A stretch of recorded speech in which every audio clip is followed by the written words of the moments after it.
All right. So, welcome to Sibling Scribbles. The sibling podcast for the creative process.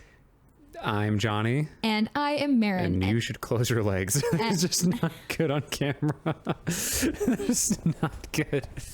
It's fine. We are at my place this time. John's house. We had burgers for dinner. Yeah. And then Thompson left to go play pickleball. And Roy left to go get dinner. Nice. Yeah. I hope he comes That's home John's soon. husband. No, he's my son. He's my son. So today we are, I don't know why we always announce it. We always just announce what we're jumping right into. Yeah. Yeah, is that a thing we do? Yep. Okay. Today. And you see the title. That's true. You guys already know what we're talking about. Yeah. So we read an article this week. John read an article and then he sent it to me and said, read this atrocity. Yes. Atrocity. And it was Monstrosity? obscenity. It was gross. It was a dumb. It was very silly. I read part of it to Thompson, like the Toy Story one. Yeah. And the Frozen one. Yeah. And Thompson's like, why are you reading this to me? So so that you guys know what we're talking about, this was, I got recommended this on my news feed, and it was like a retelling of Disney stories for the modern day single woman. And I was like, oh, this ought to be good. So I click on it. We should probably read like the real title of what it is. Oh, do you have it pulled up? Yeah. Okay. This thing is, This is Yahoo Life. Disney movies updated for 30-something single women. oh my Oh, gosh. excuse me, 30-something single women. It's surprisingly not that different. Each film is rated PG-13, requiring 13 glasses of Pinot Grigio. Pinot Grigio. We don't drink alcohol. We don't know how to pronounce that crap. Peanut Gringo. If you're not peanut gringo. Grigio? Pinot Grigio. You know what? Your guess is as good as mine. It starts out with, everyone loves a classic, but it's time for a little spinster spin on some old favorites. Join these strong, independent, modern princesses as they traverse the 30-something trenches. 30 something. It's 30 something, not thirsty something. Yeah. Okay, so go ahead with your monologue. I'm not even gonna like read these out. We're not even gonna read these out. No, because they're vastly inappropriate. They're not PG-13. Some of these are just like, one of them. Okay, the Frozen one. The Frozen one is like, Elsa has to go get her eggs frozen in case she wants to have kids. Because she's getting too old and she can't find who she wants on Bumble. Yeah, like should she let it go? Right, like it's that love. It's that for like every single Disney and Pixar movie. It's so cringy. It's uber cringe. It is the sad feminist lonely twist on classic loving stories. Yeah, it's the worst. The one for Sleeping Beauty is like, she sleeps really well without any man using her CBD gummies, and I'm like, holy crap! Like, this is. Yeah. Did you watch when was the last time you watched Sleeping Beauty? Huh? No research done. No research. Source? I don't think so. Some of them aren't even like connected to the movie itself. Like, they just use the title as part of their weird line. Yeah, it feels like a Chat GPT article. Actually, it's pretty gross. But the reason that I sent it to Marin is because retelling stories is kind of like, oh, stepping on my wire. Retelling stories is kind of like, it's just something that we do, right? It's something that everybody does. It's something that is like deeply ingrained in our storytelling at every single level. And seeing someone do it so absolutely terribly, just garbagely. Some of them where you were like, oh, okay, nope. No, yeah. Like, you almost, nope. Okay. It makes you, first of all, I think a horrible retelling is fantastic. I love a bad retelling. It inspires me to do better than other people. Yes. It makes me, the thing that convinced me to be an author was Amazon's Cinderella. Yes. that movie is So bad. just horrible. Just absolutely horrible. Please close your What? There is nothing. Please. It's unladylike. I can't even sit like this. I can't sit like this. I'm just Sit with both legs on, but I don't want to. okay. We're experiencing technical difficulties. Like this. Is that fine? It's okay. You know what? You do whatever you want. I'm not going to sit normally. Fair. Okay, I can't stop you. Okay, but retelling stories is important, right? And it's a big part of storytelling, especially modern storytelling, because apparently originality died sometime in the mid 1900s. Yes. So how do you retell a story correctly? How do you retell a story poorly? And why do we retell stories? I think we have touched on this quite a bit in other episodes that we've done. This is probably one of our favorite topics because we have a few stories that we have that are retellings. That's right. And then everything else is just grabbing from a bunch of stories that we like and then combining them together. That's right. In a magical retelling. So I think something that's super important to remember when you want to do a retelling is to remember what the core of that story is. Right. Because you are paying homage. Is that the phrase? Paying homage? Yeah. To the OG, to the original writer. That's what G stands for. Do you know OG means original gangster? Oh, really? Yeah. Cool. I thought it just meant original. Like, oh, just shortened. Original. Yeah. Nice. Yeah, you're paying to the original gangster. Yeah, like, that's right. Like, that's really important. Walt Disney, the OG. Brothers Grimm, the OG. Well, the thing that that Walt did, Walter, if you will, Walter Disney. Walter Disney. He didn't actually keep the core. No, he did not. He took these stories and made them beloved by using the same characters and settings. Right. Yeah. Just kind of taking the fun part of the stories. Yeah. But I mean, we do that all the time with kids. Like, they say, like, oh, what'd you watch? Like, what'd you do? And you're like, oh, I just went to the store today. And, you know, like, I don't know where you're going with this. I'll be real. would you actually just like, oh, you ran like 7 errands and you dropped money off at the bank and you like picked up dog food and you like all of these things and you're like, I went to the store. And I'm still unclear about where you're going with this. I'll be like, honest. that's kind of what he did. He's like, okay. I am not like, I'm taking the destination and the actors and we're just going to say something completely different. Right. Because all of those stories end sad. No, they really do. We watched, we started watching Sleeping Beauty the other night. We watched Snow White, or no, we did watch Sleeping Beauty, and then we started Snow White, and then we didn't finish Snow White because those dwarves are on screen for a really long time. Have you seen that recently? Oh, yeah. Like, yeah, they spend like 10 minutes sneaking through their own house. Like, they take their time. Dopey, like, can't hold soap for like a solid 5 minutes. Yeah. Like, it's a shocking amount. It was one of Hitler's favorite movies. That's most people's favorite movie. That's fair. At the time. That's fair. Dopey, I am.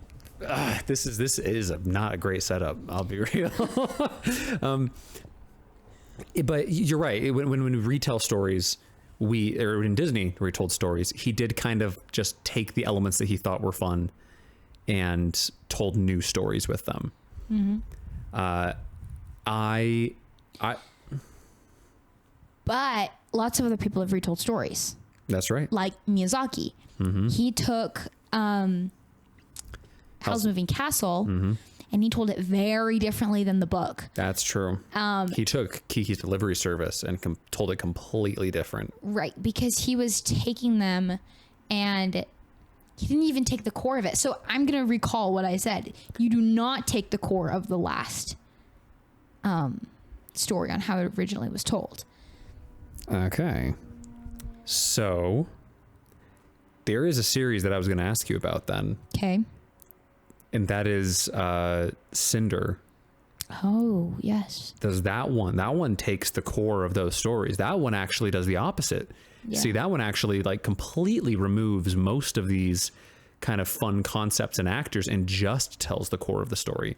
For those who don't know, Cinder is the first book in the Lunar Chronicles, which is a series for girls in their teenage years. Right, and Boys in Denial. And Boys in Denial.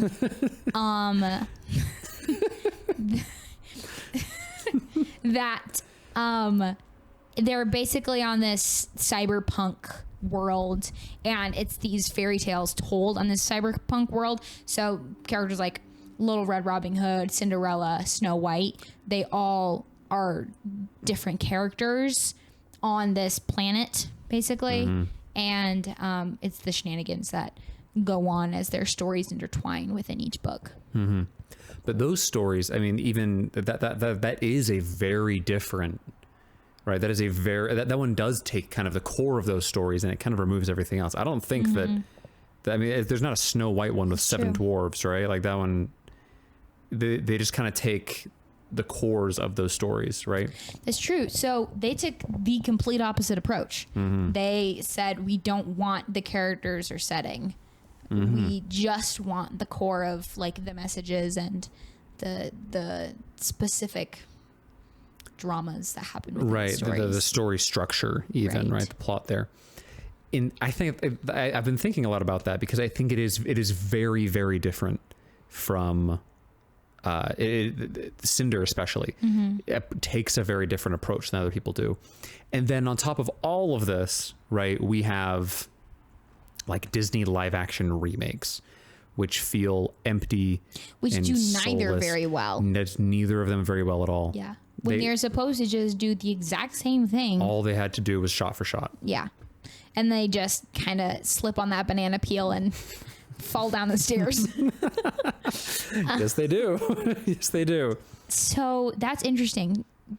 I wonder what... Because I think the Lunar Chronicles did a really good job. Yeah. But I also think that Miyazaki and Walter did a pretty good job too. I thought you were talking about Walter White for a minute. Walter White, Jesse. the creator of the classic animated films. Jesse, it's time to animate. We can't put out any more frames. We're going on strike, Walter. My animation is pure.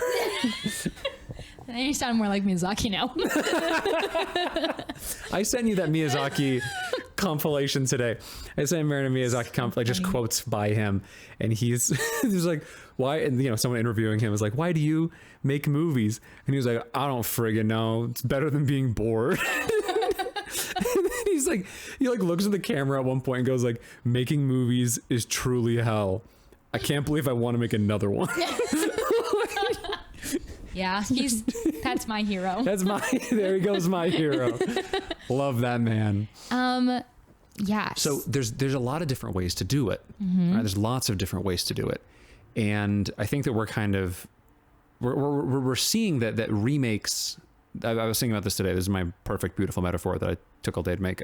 And that is that remakes are a double-edged sword, right? Either it is, there's familiarity to retelling a story, right? And so being able to tell someone, hey, it's Scooby-Doo, right? Being able to just tell someone, hey, oh, and everyone's like, oh, great, I love Scooby-Doo. There's that familiarity to one side of the sword. But the other side of that sword is that if you don't do the thing that people like about that original story, if you don't do the part that is familiar once you get them in the door, then they are going to be furious. Scoob. I.e. Velma. Scoob was also bad. I didn't watch Velma I've only seen clips. because They didn't include Scooby-Doo. yeah, that's why I never seen it, because that's my favorite character Yeah, in Scooby-Doo. it's Scooby-Doo. In Scooby-Doo. Not Velma. Kiss my butt, Mindy Kaling. Oh my gosh. Uncreative, unimaginative Oh my woman. gosh. Take hot dog water and leave. Yeah, you take hot dog water and get out of here. Close the door behind you. It's a good show. That's a good show. Mr. Incorporated is really good. Have you seen Mr. Incorporated? Stupid. No, I am a purist. I watch What's New and the OG. The original. Yes. Haley and the original Gangster. Haley and I showed. Those two exclusively. That show is so original gangster that it talks like this. See, that kind of original gangster. I wonder where the secret door could be. You look at where the animation cells have been painted. Just one door painted over. We went to a Halloween party last year, just this last Halloween. We show up, they're watching original Scooby-Doo on their TV in the basement. We sit down and everyone except for the host and his boyfriend are there watching the original Scooby-Doo with us. The host and his boyfriend go upstairs to make food for everyone.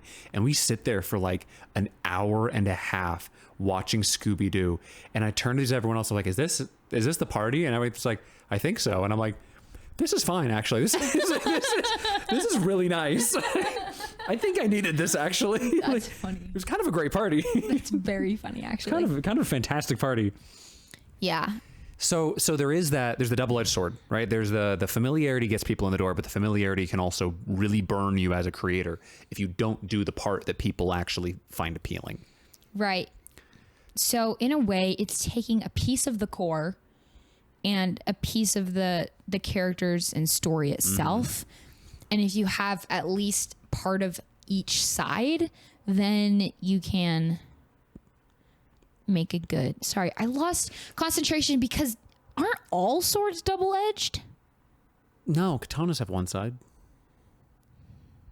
Yeah, I guess. You forgot about katanas, Marin. It's a really good point. Whoever came up with that, clearly, I guess Was pirate clearly cutlasses. just Japanese. Yeah. They're like, flip, man, that's a double-edged sword right there. Dang, my dude. Someone was in battle and they were like, haha, they're coming at me with the other edge, which is flat. Oh no. How unfortunate must it have been for someone with the first double-edged sword to be swinging it and then it being hit back into their own face. Oh no. And the other person was like, oh, it's a double-edged sword. Oh my gosh. This would be a great metaphor. This is totally like my life in a way. In a way. But the way that I'm thinking about it, I mean, I think that Walt Disney did take the parts of Snow White and the Seven Dwarfs that we did like, and he kept those. And he took the parts of Cinderella that we did like, and he kept those, right? And so the fact that the Wicked Stepsisters didn't saw off their heels at the end of the movie, right? The fact that he removed that didn't upset anyone. Big no thank you. Right? I mean, there's the nerds who are like, actually, there was like some torture in there at the end. Don't forget the torture and body mutilation. It's like, shut up. Nobody read the books. Nobody cares. It was kind of Put your manga away. actually the dub was better. Do not dub and sub me on Disney movies. Actually. Whatever. I watched the German dub for Delicious in Dungeon, and it is hilarious. Like the Marcel is like such an angry German woman. I mean, So good. that's a particular choice in entertainment. I just saw a clip. Okay, you were like, no, let's start again. Let's try it again in German. In Let's try this again in German. We so what I'm getting at is that maybe you pick and choose the parts that you like and that you don't like, right? Yeah. Because we went to a BYU Wait. It was the masters, or it was the masters. It was the majors, illustrated majors. There's a specific word. Their capstone project. That's it. For the illustration major. So when you graduate from BYU, you have to display a project that you worked on. And you put out all of the art and you make this really cool display. And it's pretty cool to go and see. Ooh, and we're talking about the sword. Right? Yeah. That one's good. So we walked around, and some of the different art displays, some of them were people that I've been in classes with. So that was cool to see characters that they worked on character design last semester when I was in their class. And then this semester, you could see what they had taken that character and they put them into the rest of the world, and you got to see the whole thing. So a few of the people there were like that. And then one of them was my coworker, and, just the animation department and the illustration department are kind of intertwined a little bit. So that was cool. But we saw one display. Magnificent. And it was magnificent. Super good. And it was Aurora's story. Sleeping Beauty. Sleeping Beauty's story. Her name is Aurora. Aurora. I want to make sure I did we take a picture of it? I didn't. You might have. Because I don't want to talk about it if I'm not referencing her by name. The girl who created it. You find it. I'm going to talk about it a little bit. So she had rewritten the story so that Aurora was getting married to Prince Philip, and she didn't want to, so she runs away from the wedding, and then she gets caught in a massive thorn maze, like a hedge maze made out of thorns. And Maleficent is this little gremlin lady who lives in a hut, who just kind of who's hired on by this, who's hired on by an evil king, right? Who and all of the gargoyle minions from the movie are also Maleficent's gargoyle minions here, but they're kind of goofy. But the evil king is just a real evil looking monster guy. He's awesome. He wasn't a monster, but he was like a monster the way your dad's a monster, which we wouldn't understand. Nathan's been wonderful to us. Talk about the story. Anyway, the story was. I just love the designs. The story was really, really cool because Aurora doesn't get put to sleep, right? Aurora gets a dope sword made out of stained glass. She goes to the dream realm. Ah, I see. Yes. Because in the original story, she falls asleep. In this one, she goes to the dream realm. So it's kind of a twist on that. Yes. And there's a lot of, it was brilliant. The art was fantastic. Shoot. I totally... Oh gosh, I feel so bad. I'll try and find her name, and we'll put her name and her Instagram in the description box below. Yes, absolutely. Afterwards. Go check that out. Absolutely go check that out. She's so talented. Absolutely. And we really enjoyed looking at her stuff. Right, because the story was a very different version, right? I dare I say twisted version, right? And there's Disney novels that are twisted tales, right? There are those versions of that. But I was very, very impressed by how she took one of these stories and retold it in a fresh way that was still very familiar. So she didn't tell the Sleeping Beauty story, but she created a story with details from Sleeping Beauty that are an assimilation, or is that the right word? An aside, when you mention something from the real world in a book. Symbol, a symbolic. Yeah, something like that. When she's like, hey, look at these details from this story. We're going to include them all. So every time something like that happens, you go, oh, just like Sleeping Beauty, the story. It's actually... it's kind of interesting because it is they use the iconography of Sleeping Beauty to tell a new story. It's like they took all the paints that were used to make Sleeping Beauty, and they took those same paints and did something new with them. Yeah, which is kind of cool because that's what we're doing with Neverworld. Yeah. Where it's we are not telling the Peter Pan story. No, we are not. But we are telling a story with all of the details from Peter Pan, all just smushed in different directions. So Why is us good, them bad? why aren't there more things like that? Why aren't That's a good question. This is something that Haley and I talk about a lot, actually. We watched Sleeping Beauty. It's a masterpiece. We watched in HD. The animation is friggin' fresh. It's So sharp. beautiful. The whole thing, it was made around the same time as Cinderella, and yet it was purposefully made to look like it was a moving Renaissance painting. Just the way every character is modeled, the way that especially the environments are very much like this Renaissance-y paint. Like there's trees that are like in a square shape and stuff, very Renaissance. And yet it was one of Walt's later pieces. Walter's masterpiece. And so we finished that. We've been going on a big rant recently about how recent Disney kind of fails to be imaginative in their retellings. They fail to be imaginative in their original pieces as well, right?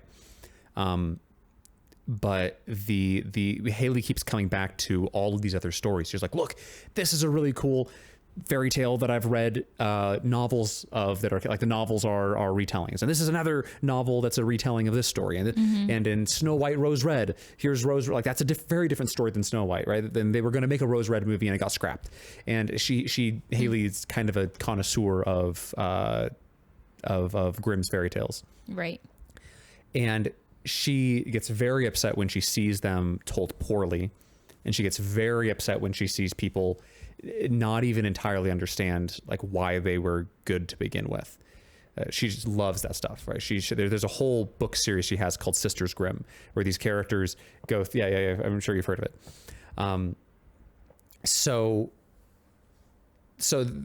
Why don't more people try? I think that in the writing community, like in the novel writing community, it's very, very common. Yeah.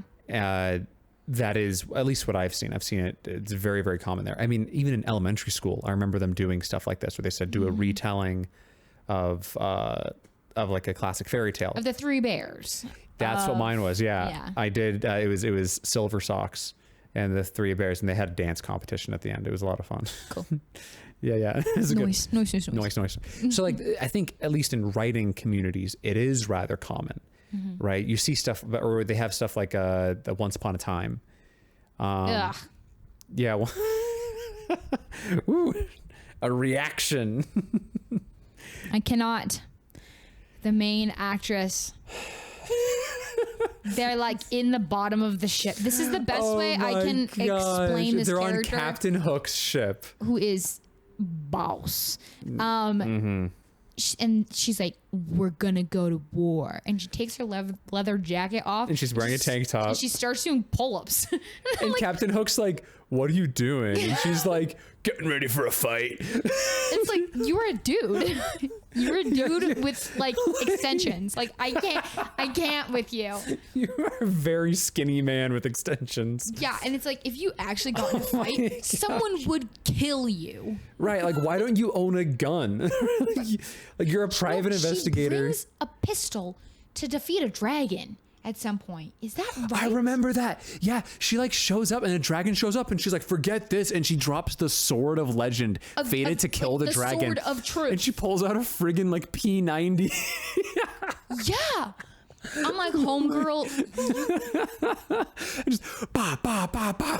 Just unloads into this dragon. She brought a gun to a dragon fight. She had the sword destined to kill. I feel like, okay, if you see the dragon and you don't have, and so you don't have faith in dragons or spells or magic, but you're bringing the sword of magic to kill the dragon. Yeah. You see the dragon, but you don't have enough faith that the sword you brought will kill it.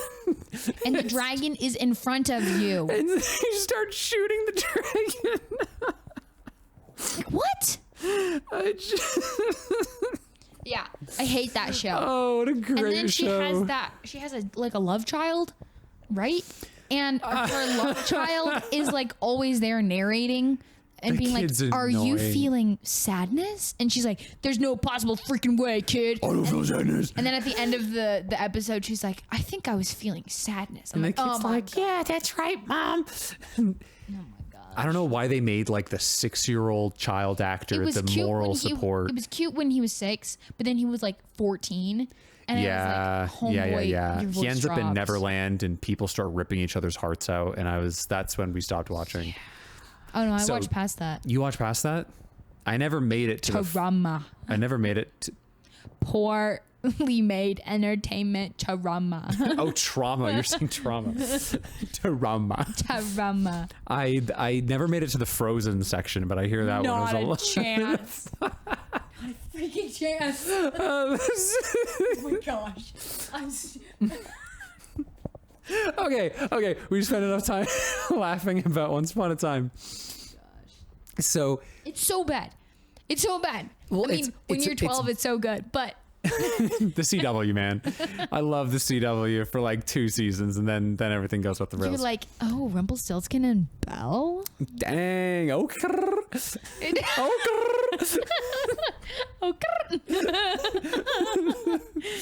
and then you like see the main girl doing like pull-ups, and you're like, I all can't right, do this. enough I of can't that. friggin' do this. Enough of that. Okay, but see that show starts by just taking the plots and characters and none of the heart or soul of those stories. Yes. And so eventually there is so little of the heart or soul of that story left that there's nothing to actually like. It's not even a storybook retelling, Yes. right? It's Snow White friggin' like beheads a dude, and you're like, all right, well, I feel like we've gone off the path here. And I mean, she's a mom, so it's kind of weird. Yeah, it's like I mean, okay, I guess she can do that. Like whatever, man.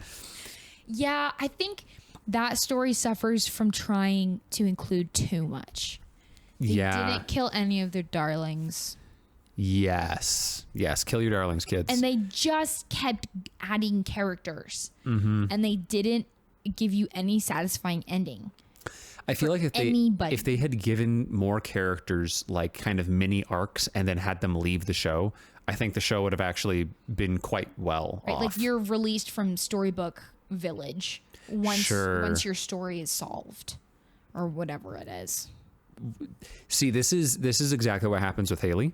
And that is, we start talking about how we would fix a story and we come up with a significantly better story. That's great. That's that's Neverworld. And that's basically Neverworld, Yeah. right? Like their problem is fixed and then they ascend. They can leave purgatory. Like they actually go to heaven. That's it.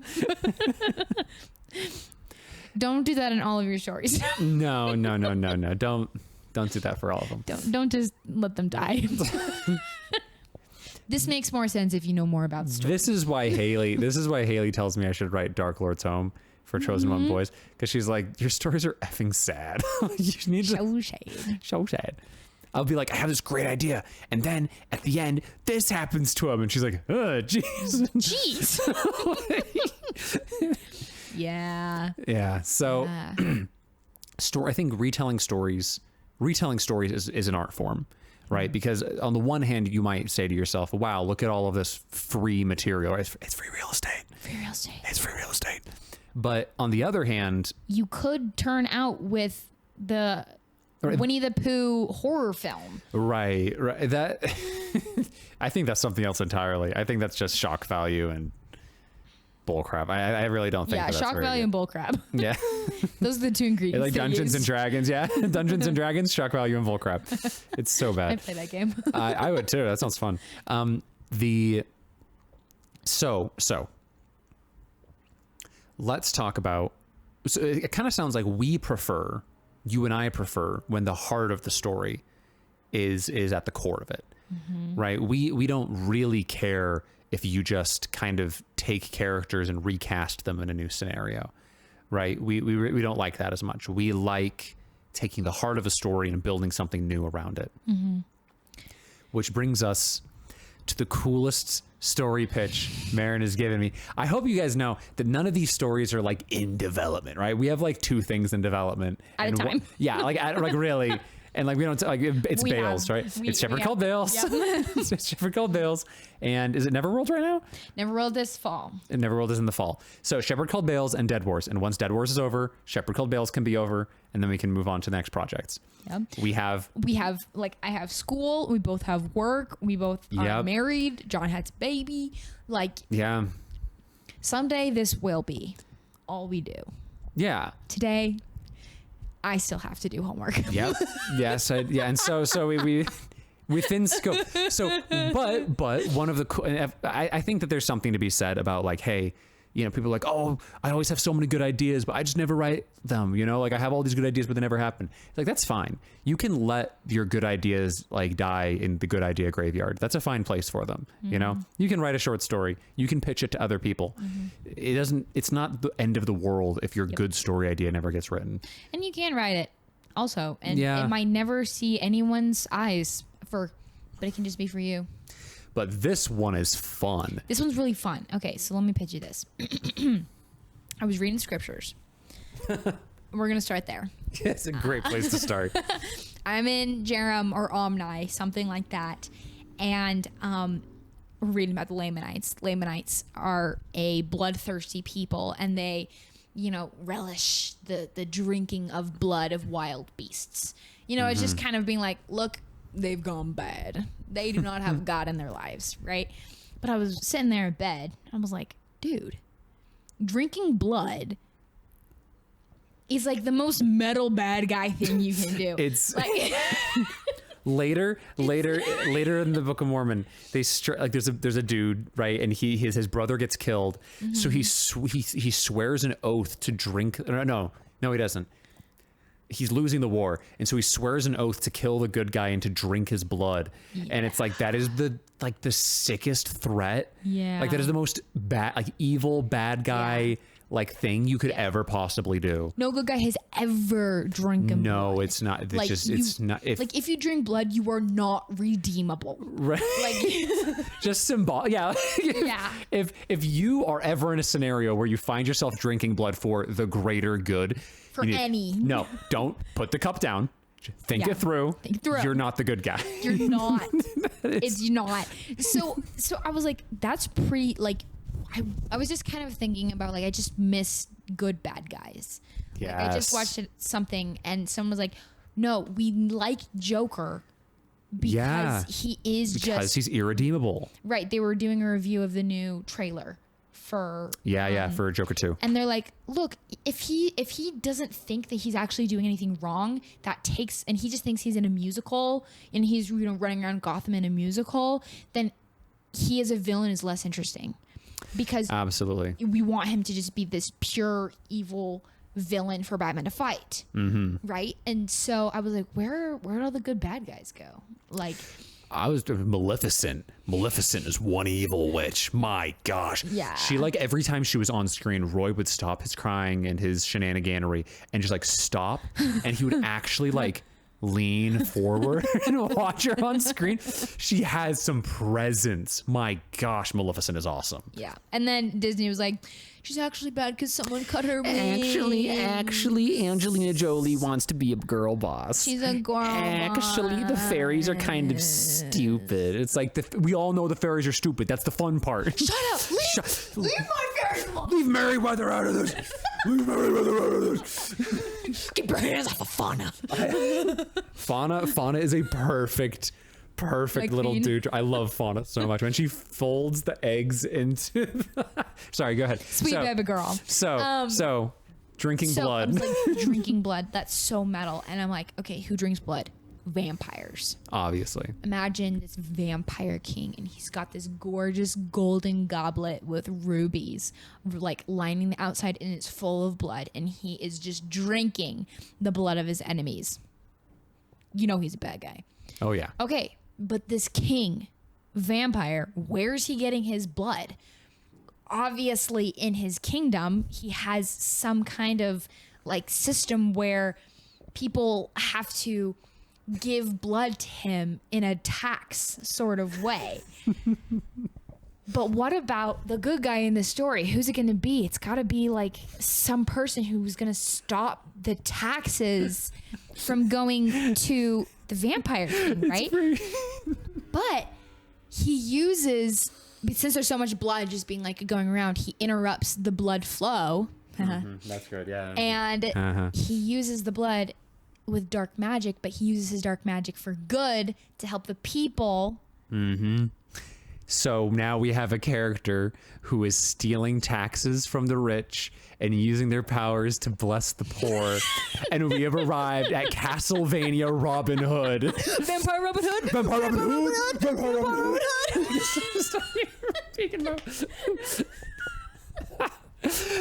But I mean, like, that would be so cool. Well, it's such a different story, right? We don't have the dashing, debonair, swashbuckling master of a disguise, right? Instead, you have a necromancer, right? You have some dude who burns blood or uses blood in his magic to cast insane spells that are evil for the express purpose of fighting a vampire lord.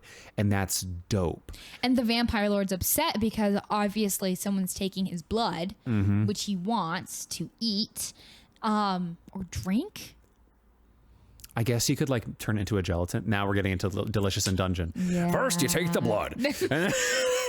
And you add a little Boil the pig's hoof to make a gelatin. blood pudding. It's ready.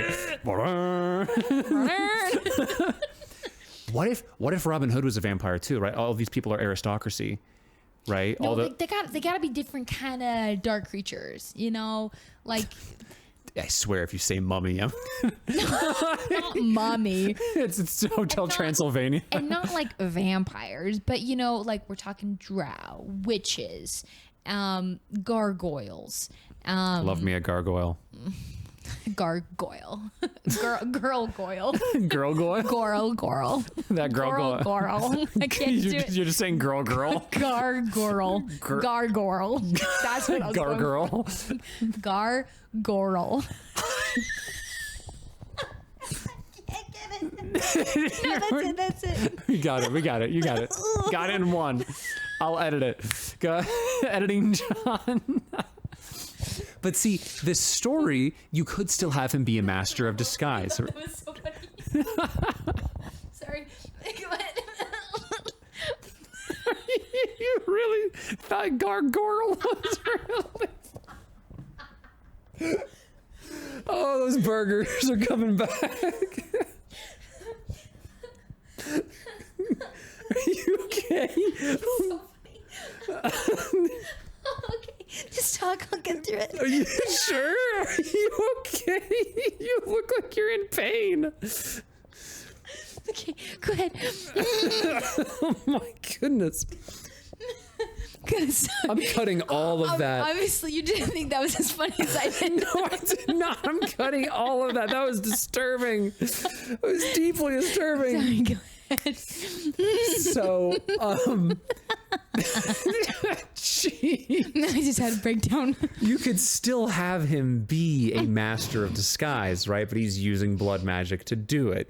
You could still have him being a sharpshooter, but he's using black magic to do it, right? You can still have him. Maybe you don't have him be a swashbuckler, or maybe you do, right? There's lots of ways you can now play into this as long as everything is centered around blood magic. Plus, it's kind of using.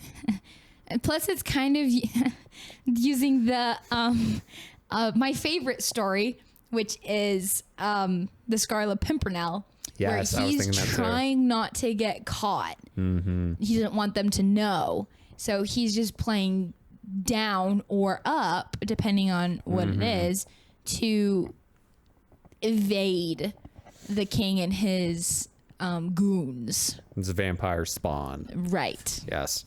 I think that we clearly have a preference for what kind. I mean, that and Neverworld, neither of those are very taking the core values and truths found in those things and continuing them. We're not trying to tell Sleeping Beauty, except this time Sleeping Beauty rescues herself. Right? We're not doing that.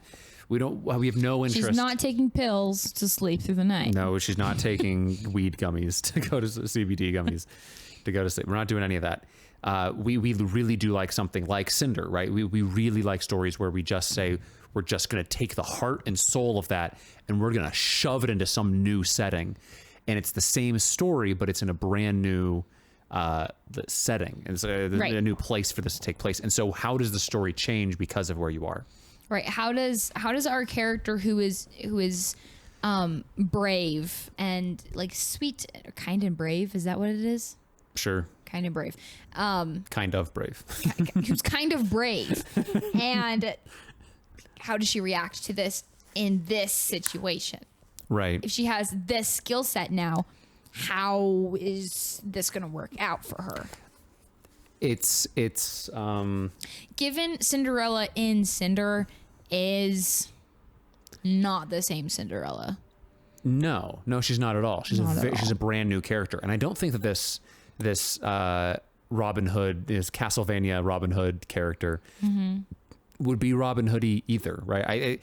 Frankly, it kind of sounds like, I mean, if they're a dark magician, maybe they have someone else being their swashbuckling friend, right? That maybe they are just kind of a mastermind character, more of a scholarly mastermind character. Like I like that a lot more. I think it's far more interesting to tell than just have another swashbuckling, arrow shooting, damsel saving.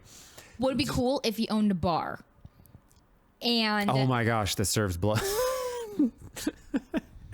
Serves blood to the vampires. It's not a vampire I want city. them all to be vampires. Why would they all be vampires? I'm doing Donald Trump hand motions. I want them all to be vampires. I want this to suck. I want this to suck so hard. Like a vampire. Like a vampire. I know vampires. I know vampires. They really suck. Not as much as me. I suck the most. Good thing Thompson's not here. Didn't make a crude joke. Well, I love vampires. I want vampires to be the main characters. I want vampires to be the side characters. I want vampires to be everywhere in the story. Marion? A vampire lady. I want it to be. They can't all be vampires. I wanted to have a vampire GF. I will die. He can be. It's fine. He can be a werewolf or something. He gets a vampire not GF. A werewolf. I'm dying on that. He's like a drow or something. Drow. Okay. We're not workshopping this. We're not workshopping this right now. Creative corner later. It's happening. It'll happen. We're just gonna argue about he needs the vampire girlfriend. I'm telling you. Okay, that's fine. That's fine. I'm telling you. That's fine. We will get the incel vote so fast. What? I don't want incels. Like picking our fans. Like no. Get back. You're not on the dodgeball team. Get out of here. You can have the furries. It's a lot of fans, but they are all furries. Like furries, like incels, I don't want them, but furries have they have the cash flow, right? They have a lot of money to spend. It's true. Give a token werewolf character. Yeah. Oh, I like maybe Little John or Friar Tuck is actually a werewolf. I'm into that. I'm into that. Yeah. We need the amount. We'll make it Little John, right? Yeah. We'll make it Little John so they can be a big werewolf giant character. werewolf. I'm into that. Yeah. And so will a lot of people. Yeah, and that's good. That's good for us. No, yeah, that's lucrative. That's what that is. That's business. Yeah. There's another story, and this is one that I don't want to get into too much because this isn't just like one that I plan on doing. This is one that I plan on doing within the next like 5 to 10 years. Like actually, I want to do Dark Lord's Home for Chosen One Boys. Yeah. And then I want to do this story. Like this is, and then like once I get published, I want I don't want this to be my first book that I ever publish, but it's like the second book that I want to publish. What book is it? It is. Have you told me this before? I don't think I have. It's Catching Stars. No, I haven't told you about this with the Star People and the Ashen. Oh. Yeah. Yes. The Vaguely. Yeah. I haven't gotten into it because I'm leaving it. I do remember Star People. I'm leaving it simmering. Yeah, but it originally started as a fairy tale retelling. I was like, this is going to be the coolest fairy tale retelling I've ever done. I'm so excited about it. And then I realized that I needed to write a lot of lore. So now it's going to be like a whole series. It's going to be a thing. It'll be a whole thing. I have really good outlines for the books leading up to the fairy tale retelling, but I want one of the books in this series to be a retelling of a very famous fairy tale. And it is, once again, it is not very similar to the original story. I don't think that it will be noticeable when someone reads it for the first time. Cool. So we clearly like that. Oh, and like Peter and the Starcatchers. That just popped into my mind. Yes, That's a another good one. I like that one a lot. That one though is not actually very much like the stuff that we like to tell. That one is very much, let's just take the characters' names and take some of the vague ideas and let's tell a story using those as new pieces. Yeah. Right. It is not a like heart and soul of Peter Pan kind of story.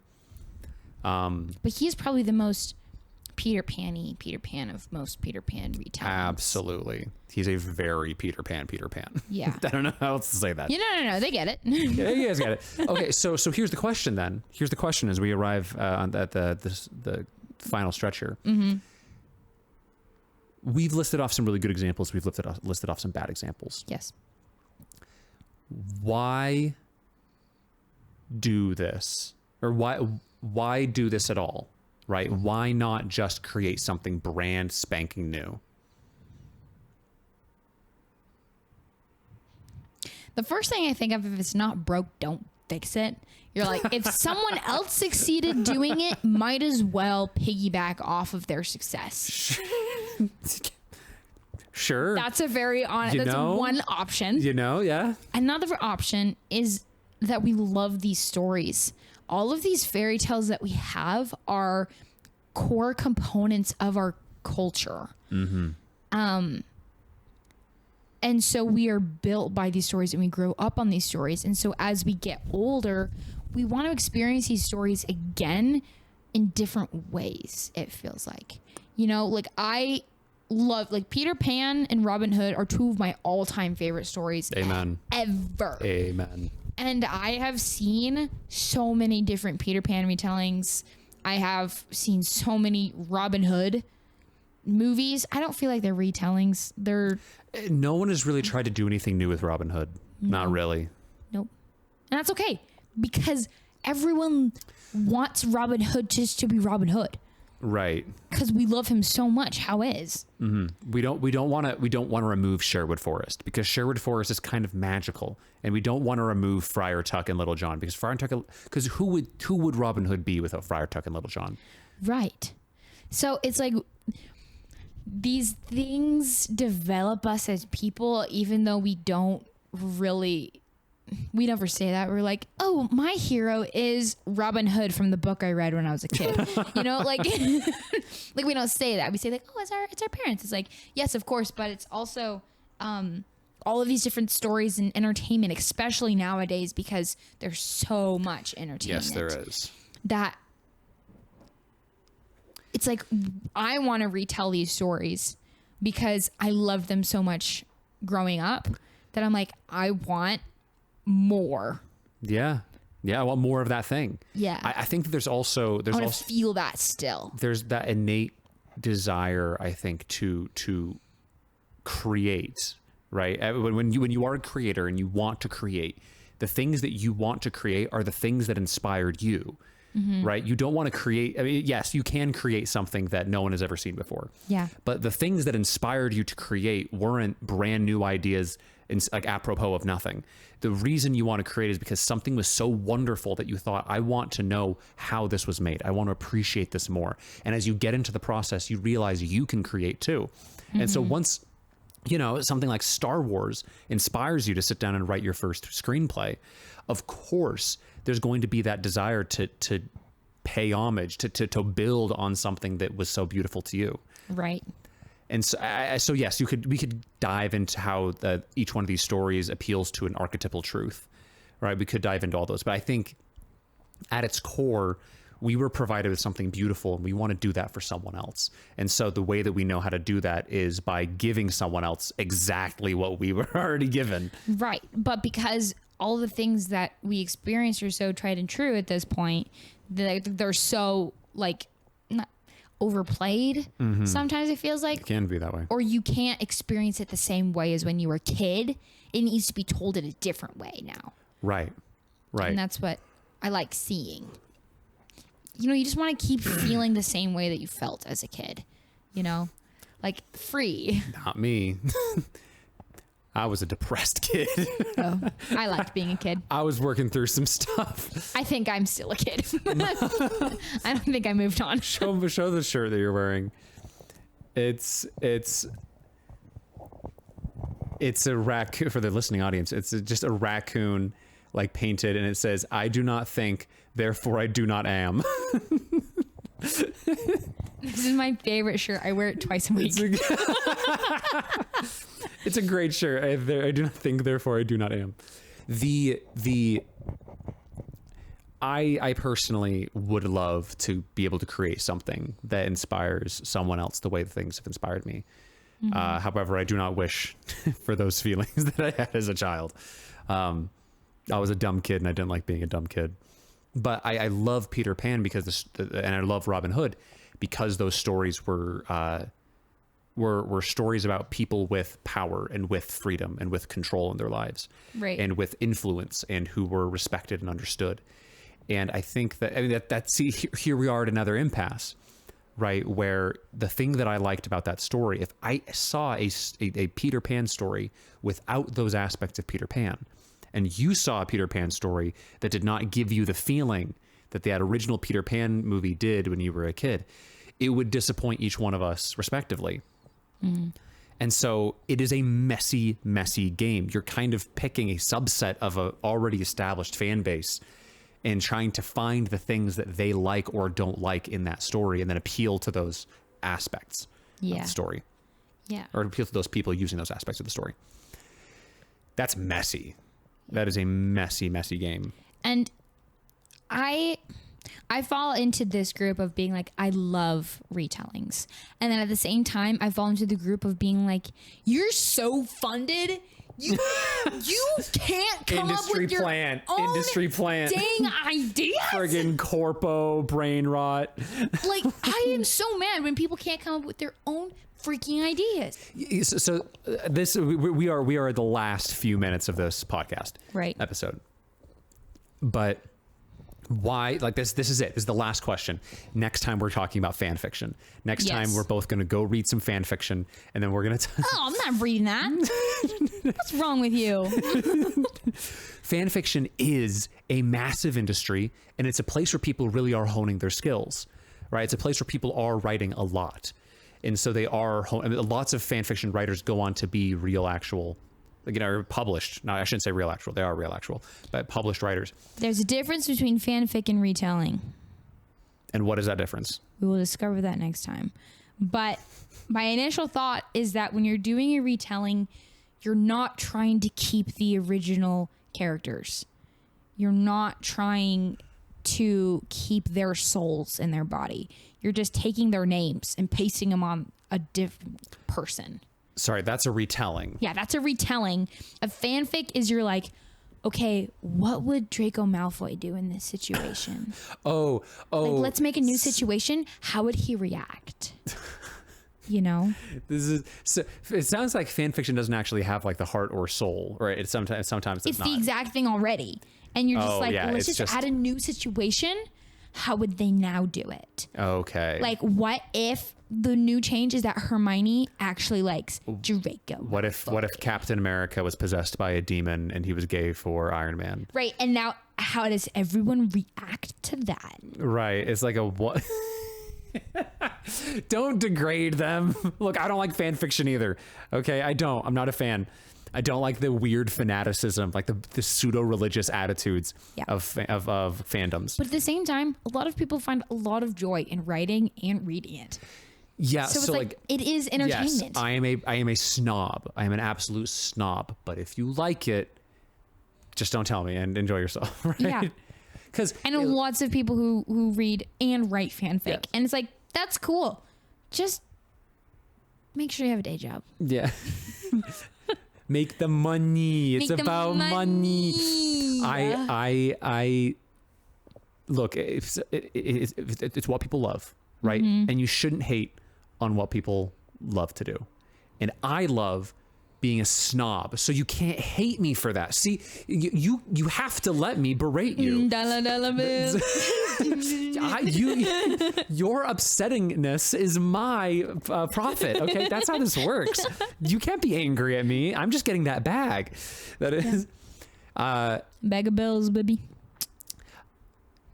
That's the end of this episode of Sibling Scribbles. Thank you so much for listening and watching. You can find us wherever you're listening to us now, I guess. YouTube, Spotify, Apple TV, Mars.co. Mars.co? Your local vinyl shop. I swear, if you find me in your local vinyl shop, it is against my will. You need to get me out of there. You can find our webcomic on shepherdcalledveils.com. You can find my writing on DriveThruRPG under the Dead Wars. We will be at the Dead Wars in a few weeks. We'll have a booth for Sibling Scribble stuff. Whoop, whoop. And buy some art. We will be selling a print of Imposter Syndrome Bear. Yes. So I hope that you'll see that soon. And thank you so much for listening. Stay creative. Have a great week.